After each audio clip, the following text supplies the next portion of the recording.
The key inspiration for this work, well, I think that the inspiration for the work is contextual in some ways.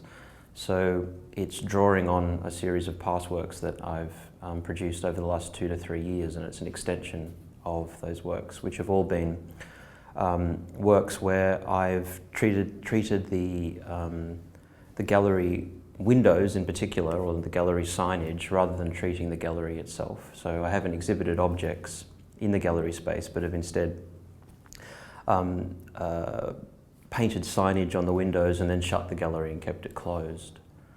And oftentimes what I do is I then turn the gallery into another type of institution or another type of commercial business or something along these lines. So the gallery becomes, through rebranding, painted rebranding, again on the glass windows, perhaps a dentistry or a party hire store, or it becomes something a bit more esoteric or obtuse, perhaps something connected to a mysterious place for indiscriminate offers or something along these lines.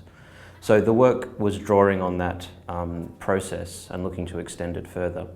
As far as inspiration goes, I suppose the inspiration for those works has been a variety of things connected to text-based art, along with paintings which I see out in everyday life. For instance, I'm a regular cataloguer through photographs of painted shop windows and things like that.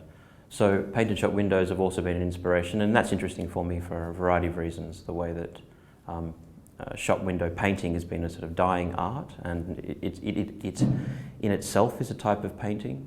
So an interest in bringing that into a contemporary art context has interested me as well.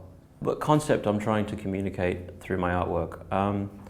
Well, I think one of the concepts would be an interest in playing around with the space between museological display or the display in a museum and the artwork itself. So the work, this particular work, Ends, is a recreation of a museum-like vitrine where I've painted a series of text-based pieces on the window, which in a poetic and evocative kind of way become a bit like titles for an imaginary work which might be in the vitrine.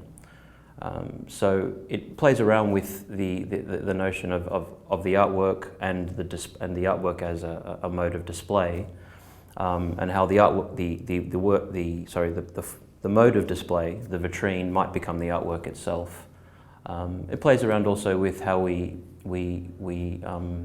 imaginary space of artworks. So there is no artwork in the vitrine. We're left to imagine the possibilities of an artwork through the text that's displayed on the glass.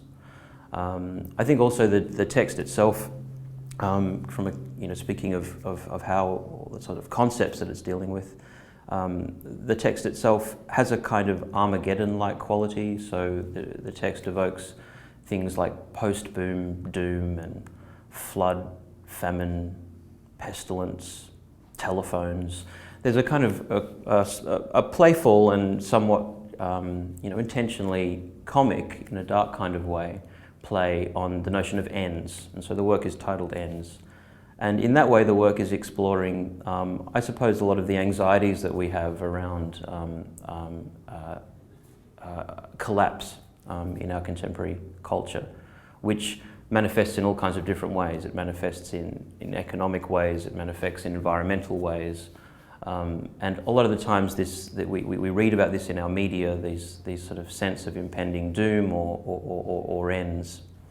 And I'm not sure I'm necessarily making a comment about that per se. It was just a space I wanted to explore, this conceptual space of, or this idea of an end or a rupture in history. So the text evokes that.